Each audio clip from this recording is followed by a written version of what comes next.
Erin, what brings you to rewrite this year? Well, I started last year working with some of Esther's clients, doing design for the covers of their books, formatting for ebooks. And so then Esther asked me to come and talk about design as a key to a successful brand. And so you make the covers, and then you also lay the book out. You Yes. format the book. Yes. So talk about how critical is the cover to a book? It's huge. Like how huge? Like Well, mega huge? Mega huge. I mean, Like unfair huge? Absolutely. I think to me there's three things that make me want to pick up a book. One is the title, one is the author's name, and the third is a great cover. I think particularly for self-published writers or someone whose name is not known, you have to have something that makes people want to pick up that book or click the link on Amazon, to see the book. An image. An image. Well, it doesn't have to be an actual image as far as a picture, but the design of that cover has to grab them, speak to them, and make them want to take a second look to think about buying the book. What are the secrets to great covers? Oh, that's a hard one. Go ahead. We have time. Well, No. I realize there's not a specific answer, but what are the key elements that you look for in trying to design covers for people? I think one of the biggest things is asking the writer, what do they want to communicate with the reader when they see the book? What first impression do they want to give? And I think also, who is the reader? Who is that target audience that they're going for, and what is going to really appeal to them? I've always found that a difficult question to answer when I'm asked that, although I do like to ask other people that question. Right. And so, why is that so hard for us to answer as writers, our target audience question? I wonder if it's because writing is such a personal thing. Yeah. Perhaps, you're pouring from yourself these words onto a page, and so I think the book becomes very personal. And one thing I've noticed with writers is that it's hard to separate what they like and what they want in the cover as to what might really appeal to their target audience and to the people that they want to buy the book. So I think sometimes they're so close to the book that it's hard to imagine who that person is that would read it. So when you're designing something, a cover, a look, it is very subjective and personal. How do you, I've worked with interior designers, and I've watched them walk in and basically sell the room to people that are kind of shocked, the homeowner, right? Right. How do you navigate those moments where you've spent time designing something and they go like, what is that? How do you work around all that? What do you do? Well, it's a fine line between that they are the writer and the client, and they have to be happy with the end product. Right. Sometimes I'm not happy with the end product because they have a certain direction they want to go, and I feel like it's my job as the designer to create a cover that they're happy with, that's the closest thing to what they're looking for. Okay. Even if I think it's not necessarily the direction that it should go. And do you have any stories, of you have to name names of the projects you've been through, where the cover turned out to be, that you had to work with people and you came up with a great cover? Yes. Tell me a story. Well, I can name a name in this case. I think one would be Sarah May's book, 31 Days to Clean, and she came and said, I want a cover. She said, I don't want a photograph on the cover. She said, I just want something different. I'm not sure what. Do something. Well, we found this great image of this woman about from here down in her vacuum cleaner, kind of a 50s, 60s retro kind of housewife looking thing, and just thought, this is perfect. This would be incredible. And so we mocked it up for her, and when she saw it, she said, that's it. Was it a photograph? It was. It was. And we did the mock-up of it. My husband also does design. Right. We do it together, but he said, I really think this is the right image. I said, well, we can show it to her. I don't know what she'll say. And she loved it, and it's done really well. And I think she, looking back, says, you were right. She said, you were the designer. I should have listened to you in the first place. But, so you work with a number of people in e-publishing? Yes. And what is it about that field that you find fascinating and interesting? I think just the fact that you can take a book and once it's completed, very quickly get that book out is just an amazing opportunity for writers, I think. It can also be a disaster, right? Because yes. they don't have any gatekeepers to That's stop right. them from, making all the That's mistakes. right. How do you help people, learn the importance of editors? I always encourage every one of my clients to have their book edited, and I always encourage them to be careful about the editor that they choose. I have an editor that I recommend. Okay. She does a very good job. On the other hand, I have had books come in where they said they were edited, and even in just laying the book out, I'm seeing errors just very clearly, and I'm not even reading every word. Right. And so when that happens, I go back to the client and say, listen, this is what I'm seeing as I'm going through. I understand that you had it edited, but you really, I would really encourage you to maybe take a second look at that, go back to your editor, perhaps have it re-edited, because it's really not, up to a good standard. The whole area of design is fascinating because it's becoming, it's gaining more visibility. And in the past, I think people thought associated with like architects or interior designers.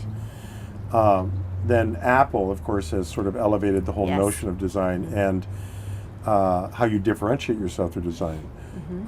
But it's still news to people, the importance of the aesthetic and the functionality of a product and experience. So talk about that, about why you are big on design, why you think people need to pay attention to that. Right. I think when a writer has spent weeks or months or even years writing their book, I think it's sad to not make it look nice in the end, because I think there could be incredible content in that book, but if the cover looks terrible, the odds of people actually getting that book and reading it are greatly reduced. I mean, if you think about it, if you walk into a bookstore, there are a lot of books. What is the average amount of time from a marketing perspective you figure people pay attention to a book? They're going to pick it up and look at it. How long do you have their attention? Probably just a few seconds. I don't know. I It's mean, brutal. And even, you walk in the bookstore, how do you even decide which one to pick up? Something has to grab you, and that's where I go back to those three things of the title, author, and design. Yeah. And if it doesn't have, at least one of those, probably two, or When you even say three. author, you mean an author that's known? Yes. Okay. Yes. If you're not known, then you got to lean on the other one. And exactly. Right. Yes. Do you work with titling as well? Not particularly. Do you know people that are good at titling, or are there people that specialize in that? I'm not really sure about that. That's a good question. I was just wondering because it's a big deal. Right? It is. It absolutely is. But again, it's a very personal thing for writers. Like, this is what I want to call it. Right. My story. Exactly. Oh, everybody will love it. Exactly. And I think usually the people who come to us are a little bit further down the road, as far as they've probably already started writing their book. Right. Or they have completed it. However, my assistant and I just finished writing a book ourselves about the self-publishing process. Right, tell me about that. It really takes the principles of a traditional publishing book proposal, and with the work that you would go into doing that, which does of course include titling, the summary, premise, etc., as well as looking at the formatting options, design, marketing, just basically, it's called self-publish, moving from idea to product. So basically, you have an idea for a book. How do you take that and form a plan to make it into a product that you can actually sell? This is an release? ebook? We actually went through CreateSpace as well, and we have a printed book and ebooks both. Okay. Is there more to design than just the cover?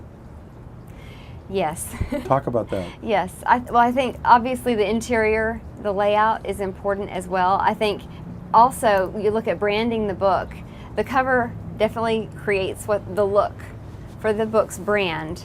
But then you also have, if you're going to have a website for your book, there's design there. You need to use the same look and feel across all social media. If you have a Facebook page for your book, if you have advertisements anywhere. So definitely the design needs to be consistent across the board. Is the focus on branding so strong now because there's so much clutter? How is that how people differentiate themselves? What is all this branding thing? You know, everybody's got to have a brand now. Right. You know what I mean? You should write a book. I don't have a brand. You know. Right. Well, it is an interesting phenomenon. I think a lot of writers balk at the idea of having to be a brand because they really just want to write. A friend of mine made a really good point, and she said, really, your brand is your personal promise of who you are. It's basically presenting to people who you are. Yeah. So no matter whether you have tried to orchestrate your brand to be a certain thing or not, you're still communicating with people about who you are. Yes. So, but we seem to have difficulty capturing that ourselves, about ourselves. Yes, we do. We do. And I think a lot of times it's very key to bring in someone from the outside. Right. To even do a consultation with someone in marketing or personal branding to say, help me figure out where am I going here? Who am I even sometimes, Well, I mean, it's like any discipline or thing, coaching, we need to, like, I'm always amazed when I read about a famous athlete like Tiger Woods, like, he has a coach, like, why? You're famous. Right. You're the best. What are you doing wrong? Right. It's having somebody watch you and keep you in the center of your game. It's very interesting. Mm-hmm. Did you meet Esther before coming here, or have you known her before or of her? We connected together through Sarah May, who I did the book cover for, and then she became one of Esther's authors. Okay. And so she just connected us. Sarah May connected us. And what is it about Esther that is interesting or unique? I think she just has such a drive for excellence. I think she does things very well, and I think she likes to think outside the box and really see what is the best way to move forward for a particular writer. What does moving outside the box, thinking outside the box, look like in your world? I think it's not assuming that one particular way is automatically the best way for a particular writer. I think every writer is unique, every book is unique, and I think you can't do a cookie cutter plan. Yeah. You have to really look at the writer and the particular project and say, where does this fit? Is this a traditional publishing deal type book, or should this be just released as an ebook? Where does this need to go? Have you attended other writers' conferences? I have not. Really? This is my first one. Yes. What do you hope you get out of this? What are you anticipating? I'm very excited. I've been to blogging conferences. Okay. So I'm excited about At blogging conferences, do people talk or they just type to each other? Both. One thing is... Why talk when we can type? Exactly. Well, people tweet through the whole conference. We're going to do that here. Yeah. We are. Yeah. But I'm excited about the writing aspect and really to learn more about just the different possibilities. Yeah.